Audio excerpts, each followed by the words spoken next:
Saudara-saudara pendengar yang kami kasihi dimanapun Anda berada, Anda kembali bersama kami pada acara Telaga Tegur Sapa Gembala Keluarga.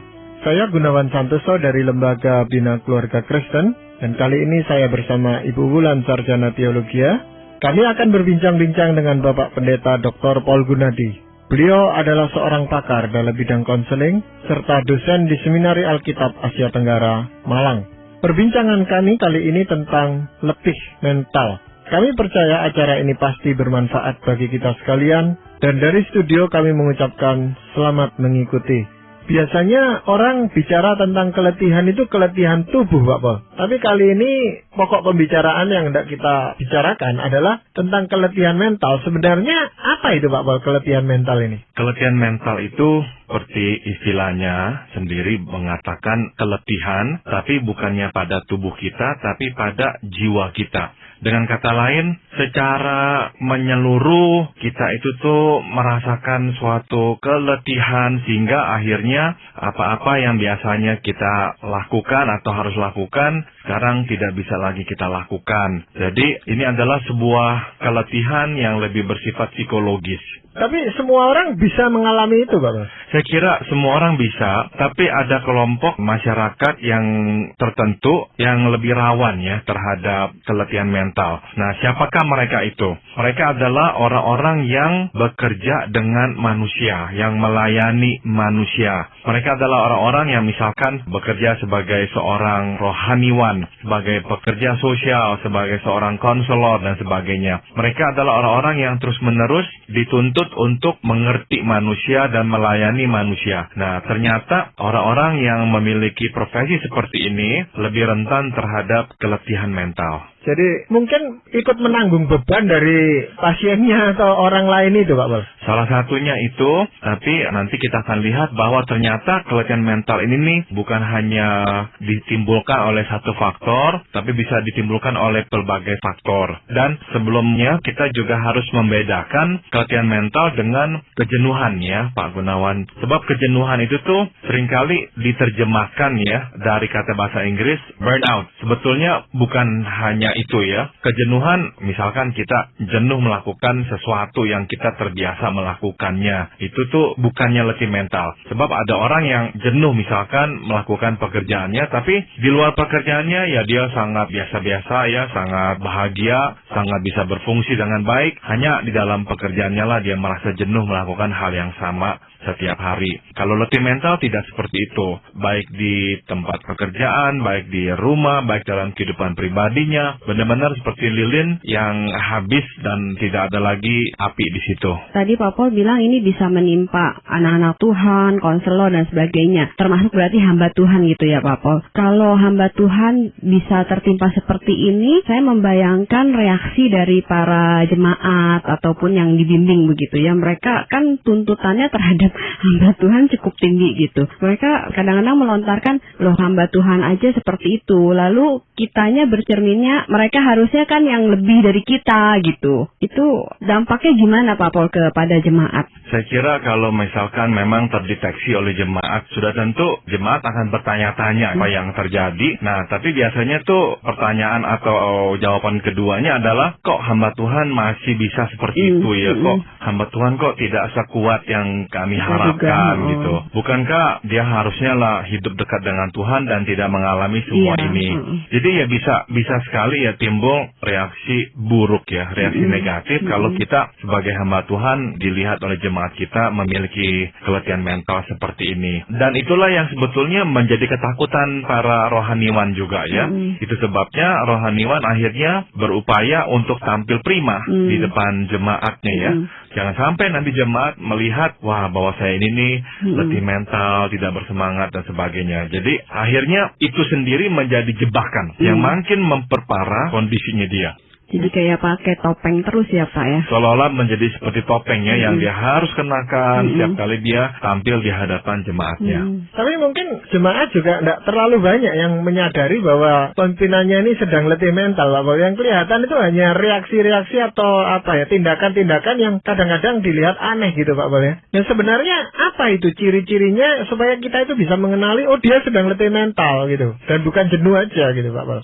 Yang pertama adalah kalau kita letih mental, kita tidak mempunyai energi ya untuk kreativitas. Jadi yang namanya kreativitas itu tuh langsung padam. Itu salah satu tanda ya, tanda yang sangat jelas sekali bahwa kita mulai mengalami keletihan mental. Misalkan kita ini nih harus menyiapkan sebuah karya, tulislah atau karya khotbah lah atau apa, kita akan kesulitan sekali itu menciptakan sesuatu yang baru. Akhirnya apa yang kita lakukan? Kita misalkan ya kalau kita hamba Tuhan, kita mencari-cari naskah khotbah kita yang lampau dan kita bisa gunakan kembali. Atau kita harus menulis. Kita tidak bisa itu memunculkan gagasan yang segar. Akhirnya kita mencari-cari naskah-naskah yang lampau. Nah, apa yang bisa kita gunakan kembali? Nah, kira-kira seperti itu tuh. Ciri pertama adalah hilangnya kreativitas.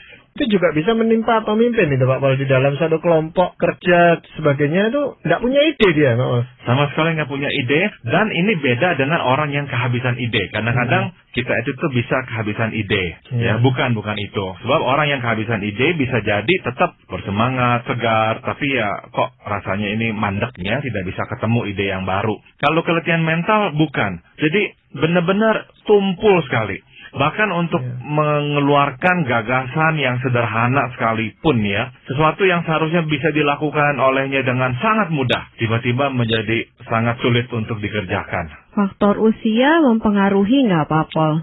Saya kira tidak. Sebab banyak orang yang sudah berusia lanjut bisa sangat produktif sekali ya, sangat bisa menghasilkan karya-karya yang baik. Jadi saya kira memang bukan masalah usia, tapi memang secara mental dia letih sekali sehingga tidak lagi bisa berkarya. Hanya mungkin kalau yang lebih lanjut usianya, karena dia sudah punya pengalaman dengan masa-masa lalunya, dia lebih cepat bisa beradaptasi atau mengatasi masalah kejenuhannya atau keletihan mentalnya. Mudah-mudahan ya, dengan catatan nanti dia memang bisa mendapatkan dukungan-dukungan atau ya perubahan-perubahan yang kembali menyegarkan jiwanya sehingga bisa kembali kreatif ya. Bagaimana dengan emosi orang itu Pak Paul? Biasanya emosinya menjadi sangat datar, tidak responsif sama sekali. Jadi dengan kata lain cenderung tanpa perasaan. Benar-benar wajahnya itu juga rasanya itu seperti kertas ya, tidak ada ekspresi-ekspresi tertentu. Kalau kita tanya apa reaksimu, biasa saja. Sedih nggak ini? Biasa saja. Semua biasa saja. Sebetulnya tuh yang ingin dia katakan adalah saya tidak merasakan apapun. Sesungguhnya itu yang terjadi. Sebab memang begitu letihnya dia secara mental sehingga emosinya tidak bisa terkeluarkan ya, terpancarkan sama sekali. Pak Paul, ini bedanya dengan depresi gimana Pak Paul? Mirip sekali Ibu Wulan. Kalau depresi tapi disertai dengan tambahan-tambahan ya. Misalkan muatannya secara kognitif, pikiran-pikirannya negatif sekali. Nah orang yang letih mental tidak mesti dikuasai oleh pikiran-pikiran negatif. Depresi juga ditambahkan dengan perasaan-perasaan misalkan ya, ingin mengakhiri hidup, tidak mau hidup lagi, tidak ada lagi pengharapan. Nah orang yang letih mental tidak seperti itu ya, tidak mempunyai reaksi perasaan apapun, namun tidak mempunyai juga ya keinginan untuk mati lah sebagainya. Namun mungkin tidak orang yang mengalami keletihan mental untuk waktu yang berkepanjangan akhirnya memasuki lembah depresi. Ya mungkin, itu juga mungkin. Tapi ada yang suka marah-marah jadinya Pak Paul. Apakah itu bukan tanda bahwa dia sedang keletihan mental? Kemarahan-kemarahan yang keluar itu tuh justru menunjukkan dia belum sampai ke dasarnya itu. Sebab masih bisa memberikan reaksi-reaksi. Kalau orang yang sudah sangat letih secara mental, untuk marah pun tidak memiliki energi. Seperti itu tuh. Kalau begitu dia juga enggan untuk berhubungan dengan orang lain Pak Paul. Betul sekali. Orang yang letih mental kecenderungannya adalah ingin menyendiri, ingin menghindar dari orang. Pertanyaannya mengapa? Karena dia merasa terlalu letih untuk bisa melayani orang atau memenuhi tuntutan orang. Itu sebabnya dia menghindar ya dari kontak-kontak dengan orang lain. Supaya nanti dia terbebas dari tuntutan atau beban-beban yang mungkin diembankan kepadanya. Kalau kita misalkan bekerja dalam sebuah perusahaan atau apa dan kita sedang mengalami keletihan mental. Salah satu cirinya adalah waktu kita ditanyakan mau nggak mengerjakan sesuatu, jawaban kita biasanya adalah tidak mau. Ada tantangan, kesempatan, ambil aja. Tidak mau. Sedikit saja bisa nggak bantu? Tidak mau. Benar-benar tidak mau semuanya. Sebisa-bisanya yang sekarang ini nih mau dikurangi, tidak mau lagi dikerjakan. Karena tenaga untuk mengerjakannya benar-benar hampir habis. Bagaimana dengan tubuhnya sendiri? Nah, biasanya memang ada pengaruhnya, Pak Gunawan. Jadi, apa yang terjadi pada jiwa kita akan mempengaruhi tubuh kita pula. Kalau secara mental kita sangat letih, akhirnya secara fisik pun kita merasa letih, kita kehilangan semangat untuk melakukan hal-hal yang biasanya kita senang lakukan. Olahraga, yang biasanya kita senang lakukan, tidak lagi kita senang lakukan. Sebab belum olahraga pun, kita rasanya sudah tidak ada semangat, sudah letih. Misalkan kita dulu senang bernyanyi-nyanyi, sekarang tidak lagi ada semangat untuk melakukannya. Sebab kenapa? Sebab tubuh kita sungguh-sungguh merasa letih. Sebetulnya tidak ada lagi aktivitas tambahan yang kita lakukan. Kenapa letih? Sebab jiwa kita sudah merasa letih. Tadi Papa sebutkan ciri-cirinya orang nggak bersemangat, nggak punya tenaga mau ngapa-ngapain, terus berinteraksi dengan sesama manusia juga sangat minim gitu ya. Lalu kalau dengan Tuhan gimana Papa? Nah, ini yang menarik Ibu Wulan. Pada umumnya kalau kita merasakan keletihan secara mental, kita itu tuh juga merasa jauh dari Tuhan. Pertanyaannya, mengapa ya kok kita merasa jauh dari Tuhan? Sampai kadang-kadang kita itu tuh menuduh Tuhan tidak lagi mempedulikan kita. Sebabnya adalah begini. Pada waktu kita letih secara mental, kita sebetulnya juga letih, bukan saja tidak ingin ya berhubungan dengan sesama kita manusia, menghindarkan pertemuan dengan teman atau apa. Tapi kita pun juga bereaksi sama terhadap Tuhan. Kita tidak terlalu ingin berhubungan dengan Tuhan, ngomong-ngomong dengan Tuhan, membaca firman Tuhan. Sebab rasanya tuh kita memang tidak ingin berhubungan dengan siapapun, termasuk Tuhan. Jadi sebetulnya bukan kita ditinggalkan Tuhan, tapi kita itu tuh yang menjauhkan diri dari Tuhan. Karena sekali lagi, tidak ada keinginan untuk berhubungan dengan siapapun. Akhirnya juga termasuk Tuhan. Jadi penyebabnya mula-mulanya kita kecewa dengan Tuhan, atau masalah kita dengan sesama, atau dengan diri sendiri, akhirnya menyebar kemana-mana gitu Papa. Tepat sekali. Jadi pada akhirnya menyebarnya itu bahkan juga ke wilayah rohani. Meskipun sebetulnya tidak ada masalah rohani. Nah, jadi penting waktu kita berbicara dengan seseorang yang mengalami keletihan mental, kita meyakinkannya bahwa belum tentu ada masalah antara engkau dan Tuhan. Belum tentu. Ya, meskipun dia berkata rasanya kok Tuhan jauh atau apa. Saya mungkin akan berkata kepadanya, kamu bukan saja merasakan Tuhan jauh, tapi kamu merasakan semua orang jauh darimu. Ya, dalam hal ini termasuk Tuhan juga. Kenapa jauh? Sebab kamu sendiri pun tidak mempunyai energi lagi untuk berinisiatif, menjalin kontak dengan mereka. Termasuk Tuhan. Tapi Tuhan tidak pernah kemana-mana. Tuhan tidak pernah meninggalkan engkau. Tuhan tetap berada di sini dengan engkau. Engkau sajalah yang tidak mau saat ini berhubungan dengannya. Sebenarnya apa Pak Paul yang menjadikan seseorang itu sampai mengalami keletihan mental? Yang pertama adalah keletihan fisik itu dapat mengakibatkan keletihan mental. Jadi kalau kita bekerja terlalu letih, dan ini berlangsung untuk satu kurun yang agak panjang, besar kemungkinan akhirnya kita mengalami keletihan mental. Sungguh-sungguh apa yang terjadi pada tubuh mempengaruhi jiwa, sebaliknya apa yang terjadi pada jiwa mempengaruhi tubuh. Jadi kalau secara fisik kita tidak mendapatkan cukup istirahat, bisa jadi akhirnya kita mengalami keletihan mental ini. Ini terjadinya secara pelan-pelan, gradually, atau tiba-tiba gitu Pak Paul? Ada satu peristiwa pemicu apa yang tiba-tiba kayak mentally breakdown gitu Pak Paul? Nah, sebetulnya untuk keletihan mental ini nih terjadinya bertahap. Seringkali itu orang tidak menyadarinya tuh, dia sebetulnya sudah memasuki fase keletihan mental. Dia masih bisa melakukannya, tapi dia mulai memperhatikan bahwa makin berat langkah kakinya itu, makin berat otaknya bekerja itu, makin berat perasaannya itu tuh tergugah atau memberikan reaksi, makin berat keinginannya untuk bersosialisasi dengan orang lain. Nah, kalau kita merasakan makin berat langkah-langkah kita itu tuh, nah besar kemungkinan kita sudah memasuki fase keletihan mental.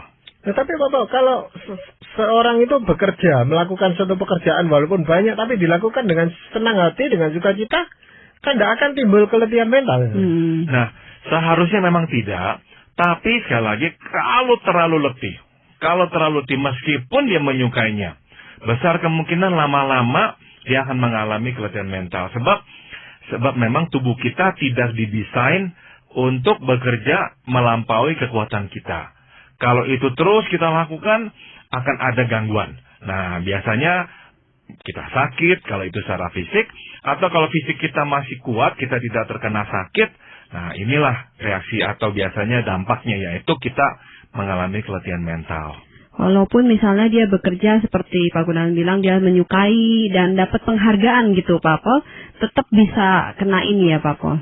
Nah, kalau kita bekerja di dalam suatu bidang yang kita sukai dan kita mendapatkan penghargaan yang cukup, namun kita tetap ya tidak bisa mengatur waktu sehingga kita terlalu letih, saya kira tetap peluangnya ada kita terkena keletihan mental. Namun sebaliknya ya, kalau memang kita kurang menerima penghargaan dari apa yang kita lakukan, waduh, besar kemungkinannya kita terkena keletihan mental. Ya, kita itu tuh akhirnya melihat bahwa orang ya, baik ini teman, baik itu atasan, baik itu orang yang kita layani, bisanya hanyalah meminta, menuntut. Wah, akhirnya kita merasa kehabisan untuk bisa memberikan apapun kepada orang lain. Dan apa tuh yang kita terima sebaliknya dari apa yang telah kita perbuat? Tidak ada, ya, tidak ada penghargaan. Nah, itu tuh kondisi yang menambah rentannya kita mengalami keletihan mental. Pak Pol, bisa nggak dia kan maksudnya merasa tidak dihargai, hanya diminta aja gitu oleh orang-orang sekitarnya. Bisa nggak itu hanya persepsi dia sendiri? Mungkin lingkungannya nggak begitu gitu. Kadang-kadang ada momen-momen mereka mau bantu kok gitu. Cuma dia yang membatasi diri, selalu menunjukkan, nggak, saya cukup kuat untuk melakukan everything sendiri begitu. Bisa ya, jadi memang semuanya bergantung pada persepsi kita. Jadi bisa saja sebetulnya orang menghargai, tapi tidak cukup. Ya bagi dia, tidak cukup, tidak dengan cara yang dia harapkan. Bisa akhirnya ya dia merasa, aduh, kok pekerjaan saya tidak mendapatkan penghargaan. Tapi pihak yang sana mengatakan kami memberikan penghargaan ya, tapi engkau tidak melihatnya saja. Jadi ya betul, yang penting adalah persepsi kitanya.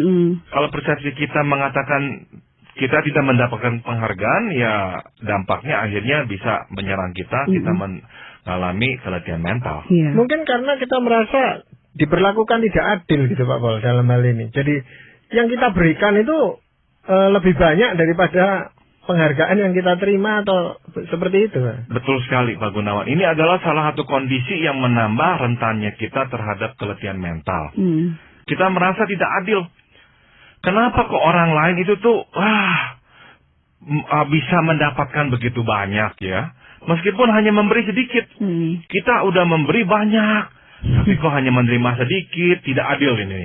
Kalau suasana tidak adil itu terus berlangsung ya, dan kita harus memberi banyak, besar kemungkinan suatu hari kelak kita mengalami keletihan mental.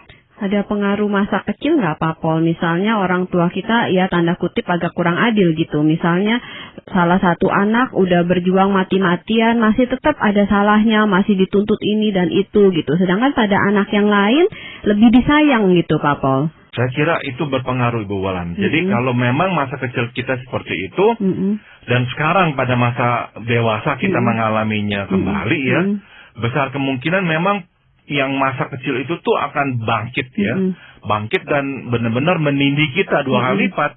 Di masa sekarang kita tertindih, ingatan akan masa lampau tentang diperlakukan tidak adil, juga menindih kita. Jadi akhirnya kita makin terpuruk dan akhirnya kehabisan energi mental. Memang kadang-kadang kalau kita itu mau melakukan sesuatu yang diminta oleh seseorang itu, lalu semua itu mau ditimpakan ke kita gitu Pak Pol. Jadi seolah-olah hanya kita yang bisa ngerjakan itu, padahal orang lain sebenarnya bisa juga melakukan itu, tapi ya orang cari gampangnya itu. Sudah kamu saja yang mengerjakan, lama-lama kita keletihan mental di sana. Betul sekali. Jadi banyaknya tuntutan yang diembankan pada kita ya, yang akhirnya membuat kita kewalahan dan terlalu sibuk, seolah-olah kita tenggelam, tidak bisa lagi menarik napas ya. Itu benar sekali ya, bisa benar-benar membuat kita keletihan mental. Jadi berhati-hatilah ya nantinya kita ini dalam bekerja dengan tuntutan yang diembankan pada kita, dan juga ya kita mesti melihat diri kita apakah mampu atau tidak ya menerima tuntutan atau beban tambahan yang diembankan kepada kita. Pak Pol, ada nggak sih penyebab lain, misalnya orang-orang dengan ciri yang memang agak sulit untuk menyenangkan diri sendiri, jadi rasa bersalah gitu. Dari kecil misalnya kalau agak santai sedikit, orang tuanya marahin, loh kamu main-main aja, belum kerjain ini, belum bersihin kaca, belum apa gitu. Jadi rasa bersalah, jadi tegang, harus selalu kerja ini dan itu, nggak bisa menyenangkan diri sendiri gitu Pak Pol. Itu besar sekali ya pengaruhnya Bu Wulan. Jadi orang ini seperti mesin ya, harus bekerja ya, menghasilkan sesuatu. Nah, suatu hari mesinnya itu akan aus ya, dan berhenti bekerja. Capek. Terlalu capek, betul. Jadi kita mesti memelihara keseimbangan hidup juga ya. Kita mesti belajar ya, memaksa diri kita melakukan hal-hal yang menggembirakan hati kita. Sudah tentu yang menggembirakan hati kita dan menggembirakan hati Tuhan ya. Jangan melakukan hal yang menggembirakan hati kita namun menyedihkan hati Tuhan. Ya, lakukanlah hal-hal yang seturut dengan hobi kita, yang menyukakan hati kita. Ini adalah penyeimbang hidup. Sebab di luar kita dituntut untuk memberi. Nah, kita perlu melakukan hal-hal yang benar-benar mengisi baterai kita kembali. Nah, ini penyeimbang hidup yang perlu sekali kita jaga. Rasanya nggak terlalu mudah juga ya Pak Pol. Soalnya saya yang mengalami sendiri termasuk salah satu tipe itu tuh. Dulu-dulu gitu sangat sulit untuk bisa memberi waktu santai bagi diri saya sendiri begitu. Kalau santai saya rasa bersalah sekali. Jadi minimal kalau santai dikit saya harus ambil buku, atau saya harus bersihin kamar, atau saya ngapain begitu Pak Pol. Ya, memang tipe-tipe seperti itu tuh menambah kerentanan terhadap pelatihan mental. Itu betul sekali Bu Wulan. Ya, kadang-kadang bukan cuma pekerjaannya Pak Pol, tapi lingkungan kerja itu pengaruhnya besar sekali Pak Pol. Betul, kadang-kadang ya teman-teman ya, rekan-rekan ya, itu tidak sesuai dengan selera kita, tidak cocok dengan diri kita. Artinya kita berada di tempat yang tidak kita sukai, ya. Tapi kita harus berada di sana hari lepas hari. Atau kita melakukan pekerjaan yang tidak sesuai dengan kebiasaan kita. Dan ini yang kadang-kadang terjadi juga, kita berada di rumah tangga yang tidak menyenangkan hati kita ya. Setiap hari pulang menghadapi problem yang sama. Aduh, rasanya tuh lama-lama kita letih mental. Sebab kenapa? Untuk berada di tempat yang tidak kita sukai, itu dituntut energi yang lebih besar. Untuk bisa ya melewati waktu-waktu itu tuh.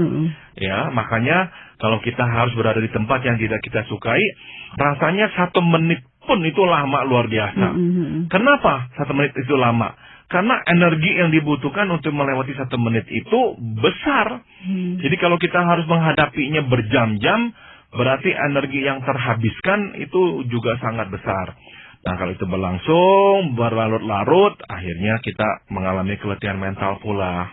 Mungkin itu sebabnya Pak Pol ya, saya sering dengar orang-orang suka bilang gini, sore-sore, aduh kenapa ya kok saya serasa capek sekali, padahal kayak rasanya tadi nggak ngapa-ngapain gitu. Mungkin situasi seperti itu yang terjadi ya Pak Pol. Bisa jadi ya, bisa jadi memang di luarnya dia terlalu letih, tapi bisa juga memang dalam rumahnya itu tidak mendapatkan istirahat ya. Justru di rumah itu tuh sepertinya tuh pekerjaan nomor 2 yang dia harus selesaikan juga, dan itu meletihkannya.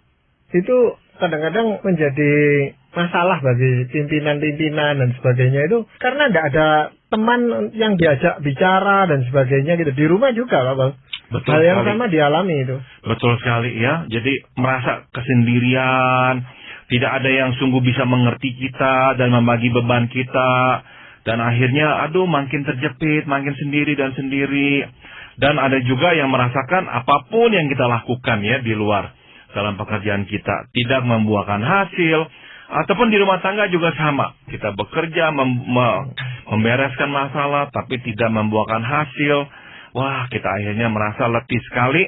Dan pada akhirnya, kita mulailah kehilangan perspektif akan makna hidup kita ini nih. Untuk apa sih kita hidup? Untuk apa sih hidup kita ini nih? Nah, kalau ini berlanjut untuk waktu yang panjang, besar kemungkinan kita akhirnya mengalami depresi. Ya, jadi ciri-cirinya sebenarnya cukup jelas kita bisa lihat, dan penyebab-penyebabnya tadi sudah Pak Pol sampaikan. Nah, dalam hal ini firman Tuhan itu bicara apa itu Pak Pol? Saya akan bacakan dari Mazmur 84 mulai dari ayat 11. Sebab lebih baik 1 hari di pelataranmu daripada 1000 hari di tempat lain. Lebih baik berdiri di ambang pintu rumah Allahku daripada diam di kemah-kemah orang fasik. Sebab Tuhan Allah adalah matahari dan perisai. Kasih dan kemuliaan Ia berikan. Ia tidak menahan kebaikan dari orang yang hidup tidak bercela. Ya Tuhan semesta alam, berbahagialah manusia yang percaya kepadamu. Ya, firman Tuhan dengan jelas di sini memberikan kita satu prinsip bahwa tempat terbaik adalah di pelataran rumah Tuhan. Tempat terbaik adalah di dalam hadirat Tuhan. Di dalam hadirat Tuhan, Dia itu akan memberikan kepada kita kekuatan demi kekuatan. Dialah matahari kita, Dialah perisai kita. Dia matahari, Dia memberikan kita energi, ya. Dia perisai, Dia melindungi kita. Dan pada akhirnya Dia juga berkata bahwa Dia tidak akan menahan kebaikan dari kita, ya, orang-orang yang hidupnya tidak bercela. Jadi yang ingin saya bagikan adalah kalau kita mulai mengalami keletihan mental, nomor 1 datang kepada Tuhan. Diam di dalam hadirat Tuhan. Memeriksalah diri. Biarkan roh Tuhan membuka mata kita agar kita melihat apa itu yang perlu kita koreksi. Dan memohon lagi dari Tuhan. Mataharinya menyinari kita, menghangatkan kita, dan memberikan kita kekuatan kembali. Ya, berarti ada suatu titik terang bagi orang-orang yang mengalami keletihan mental ini, Pak Paul, berdasarkan firman Tuhan tadi. Dan Betul. ini akan kita perbincangkan lebih jauh nanti pada kesempatan yang akan datang. Ya. Jadi kita sangat berharap para pendengar setia kita ini mau mengikuti perbincangan yang akan datang. Dan terima kasih sekali Pak Paul, juga Ibu Bulan untuk perbincangan kali ini. Para pendengar sekalian, kami mengucapkan banyak terima kasih Anda telah mengikuti perbincangan kami dengan Bapak Pendeta Dr. Paul Gunadi dalam acara Telaga.